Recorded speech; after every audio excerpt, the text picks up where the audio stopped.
I keep waiting for something to beat GT7 in VR. 3 years I've been waiting. Nothing has come close. And by the end of this, I'll show you exactly why the closest alternative costs 5 times more and still doesn't match it. Now, there are other VR racing games on PC, on Quest, even on PSVR2. But here's what none of them actually do. Not one of them covers every discipline, every category of motorsport, all in the one package. Gran Turismo 7 does. Wipeout is gone, Drive Club VR is a memory, and GT7 sits completely alone at the top. There are 6 reasons why, and the 6th one, I generally think people overlook it entirely. Let's start with GT racing. Grid 3 and Grid 4 machinery, Porsche, Ferrari, McLaren, proper racing cars. That experience does not exist anywhere else on console. Full stop, that's one. Road cars next, hundreds of them, the Mazda RX-7, the Audi TT, street machines you actually recognise, icons from real roads, all fully drivable in virtual reality. That library alone is an extraordinary proposition. No other VR racing title on console gets anywhere near it. That's 2. Now, this next one surprised me when I first tried it. Rally. Dirt roads, gravel, loose tarmac, tight hairpins on Sardegna. Rally in VR is a completely different discipline. The sensation of sliding on loose gravel through a headset is something else entirely. The rear stepping out through a hairpin, catching that slide. It generally surprised me the first time. That's 3. Super Formula, the SF23, open wheel, single seater, properly, seriously fast. Full throttle, then long straight, your brain needs a moment to catch up. Every lap is a visceral experience. I still get a rush from that now. That's 4. But number 5. This is where GT7 does something no other VR racing game even attempts. Legend cars. The Ferrari 250 GTO. Racing cars from the 1960s in virtual reality. The entire history of motorsport right there in the headset. No other title even tries this. Not one. That's 5. And 6? Drift builds. Tuned car, the physics, force feedback, the weight transfer, proper drifting in VR. The wheel communicates every single slide. It is generally ridiculous how good it feels.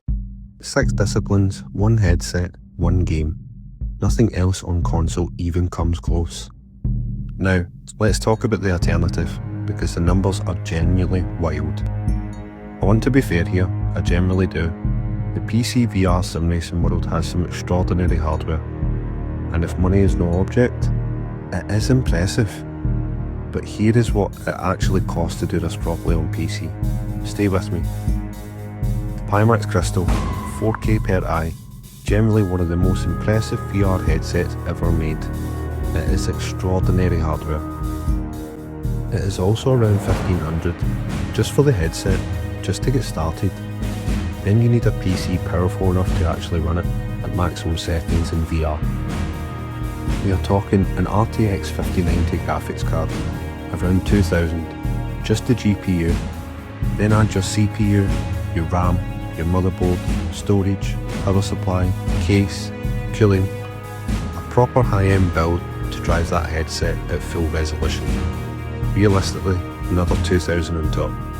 So before you've loaded a single game, you're already looking at 5,000 to 6,000, possibly more. And that is before anything goes wrong, which it will, because then, the software. This is where it gets complicated. You need Windows running correctly, NVIDIA drivers up to date, Steam VR installed and configured, Pimax Play, Pimax's own software layer running on top of that. Then OpenXR, then the game itself. Every single one of those is a variable. Every single one can conflict with another. A Windows update drops overnight, or Nvidia push a new driver, or Steam VR patches without warning, and suddenly, something breaks. Your headset is not tracking correctly, your frame rate has collapsed, the game will not launch through the right runtime, you're on Reddit at midnight, troubleshooting, again. That is not an edge case, that is the regular reality of PC VR sim racing. Forza Horizon 5 is on PS5 now. Great cars, but there is no VR, not a single headset supported. PS5 Pro, PSVR2, Gran Turismo 7, under 1200, all in. One cable, no software stack, no driver conflicts, no Reddit threads at midnight. Plug in, load up, race, done. And here is why that plug and play experience hits so differently with this specific setup. If you've made it this far, this is the part I think matters most, because it is not just about the content library, it is about what the hardware actually does.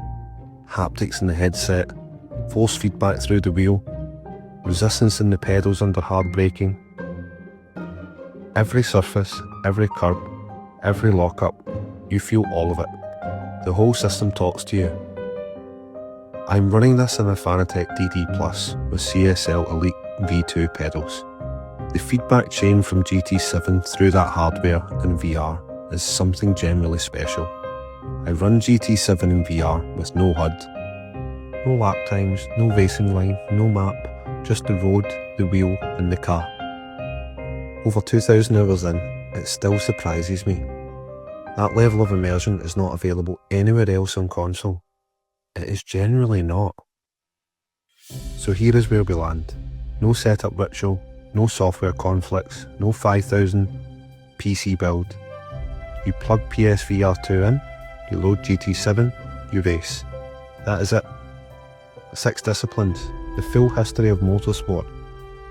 Haptics, force feedback, VR immersion, all for under 1,200.